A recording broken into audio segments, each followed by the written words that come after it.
Hey everyone, this is Kirk here again at OptionAlpha.com, and welcome back to the video recap of the trades that we had here today on Wednesday, January 15th. For those of you who are members, you know you get this video each and every night, followed by all the trading alerts that we send out. For those of you who aren't members and are viewing this publicly on YouTube, just understand that this video is always sent to members first, and then it is posted publicly on YouTube about 5 to 7 days later. So you can't take advantage of these trading alerts without signing up at OptionAlpha.com. So we had a couple opening trades today, and then we had a couple trades that we closed out here as we get really close to expiration, which is kind of really happening basically tomorrow, so for most of the positions.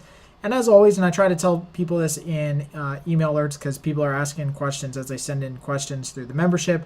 But as we get closer here to the end of the month, that's when we start taking off some of the trades that haven't showed a profit yet. So that's why you start seeing some of these lost trades that we start taking off. But understand, if you're a member and you've signed up for the 7-day pass or the pass, any of our free trials here, that we've taken off a lot of profitable trades this month. So it's been a very good month here at January. And as we just start closing out the books here, I want to definitely go over why we don't roll some of these trades, because that's a lot of questions I get into. So I'm going to use UNG as an example tonight, which is natural gas, as an example of why you are not going to roll a trade like this to next month. So why you wouldn't roll the contracts over to, let's say, February expiration or March expiration. Okay, so going through the trading alerts, let's take a look at UNG first. So we bought back the vertical call spread that we had on UNG. Had two trades on UNG. One was profitable. The other one was a loss, so kind of equaled out here as basically a flat trade. We closed out the other UNG trade a couple days ago. So the UNG call spread that we had at the 19.20 call spread, we basically sold for around 35 cents, something like that, and we bought it back today for 97. Now the max is $1, so we bought it back a couple pennies shy of it. But why didn't we roll this trade? Okay, and that's one of the big questions I always get is, why didn't you roll UNG to February? Well, let's take a look at the chart. Remember, we have the 19.20 call spread, and you'll see here on the chart of UNG that 19 and 20 are way down here. Here's 19 and 20.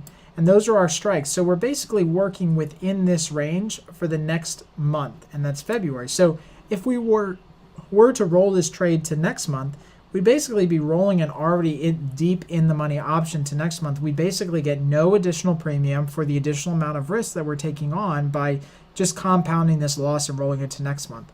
Given that implied volatility is really high on UNG right now, it's at the 82nd percentile, which is very high.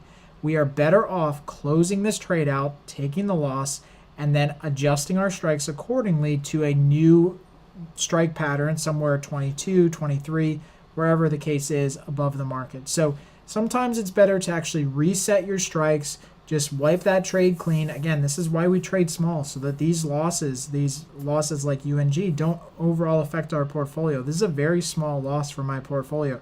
I don't even care about it because it's just a repetition. It's the name of the game. We're going to win some, we're going to lose some. And over time, we keep trading the same probability level, then we're going to make money consistently. Okay, so at this point, this is not a type of trade that you want to roll. And I see a lot of new traders do this. They roll this trade to the next month, and then the next month, and the next month. And they just keep compounding the losses without taking on any additional credit, no additional premium, and just expanding their risk profile. So this is a really good example for those of you who are out there that are considering rolling trades. You don't want to be rolling trades like that are already deep in the money, okay? So Groupon was another example of that. We just bought it back for a small credit here today, but we had the 11.9 put spread that we had on that was a debit spread, so we sold it back to market for an 8-cent credit. Again, $91 loss, very minimal for our portfolio. First Solar, that was a little bit bigger of a loss, but only one contract size that we traded there. That was the 50-60 call spread. And basically what happened with First Solar is that it had kind of that move down just a couple days ago. So everything was looking really good on it. Again, just market cyclicality moved it down. So we bought it back for 220 credit today. Don't want to really just let this thing go all the way to expiration, because tomorrow it's going to have some really rapid decay in premium. So took this one off early and salvaged some credit going forward. And then the last one that we took off was a profitable trade where we had the 16-14 put spread on the VIX. This is when the VIX jumped up to, I believe, around 15 or so. So we made this trade. It was about a $65 profit. We sold five verticals back to the market. So a very nice big winner. We actually had a fantastic month trading the VIX. We had 3 or 4 positions on the VIX and made a couple $100s on the VIX trade this month. So really good month trading the VIX. All right, so on to the new trades that we opened up. I'll take a little bit more time with these as always. What's our rationale behind them? Well, the first one is that we sold a vertical put spread on UPS. And so I'll go to the chart here in a little bit, but we sold the 100 puts and then bought the 97.5 puts, which helped reduce our cost basis and then also gave us a net credit between the buy and the sell of 88 cents per spread. So again, we sold 2 spreads in total, 88 cents per spread. So let's take a look at UPS and exactly where we put this position on. So you'll notice the first thing is we sold a credit spread. So obviously we want implied volatility to be obviously higher than the 50th percentile. And it's hard to see up here because it's in yellow right now, but you can see it's at the 57th percentile. So right now it's above that magic 50th percentile level that we like to determine whether we're going to be a net buyer or net seller of options. Now the reason that we chose the put spread, because again, it doesn't really matter which side of the market you trade. You just have to have an underlying assumption. Either you're bullish, you're bearish, you're neutral, whatever the case is.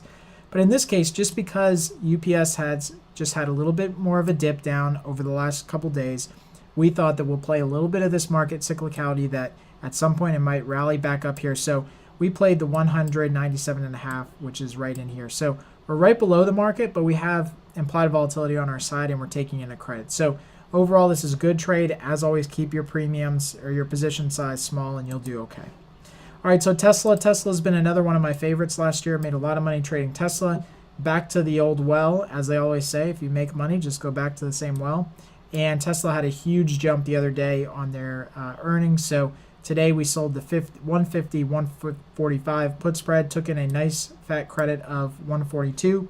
So again, we'll go to the chart here and we'll take a look at this. Obviously, because we're selling premium, you already know, for those of you who've been watching a long time now, that implied volatility has got to be higher than that 50th percentile. It was up around the 57th percentile, maybe even the 60th percentile today when we entered this trade. But here's the real reason why we chose the put side. It's this big day right here.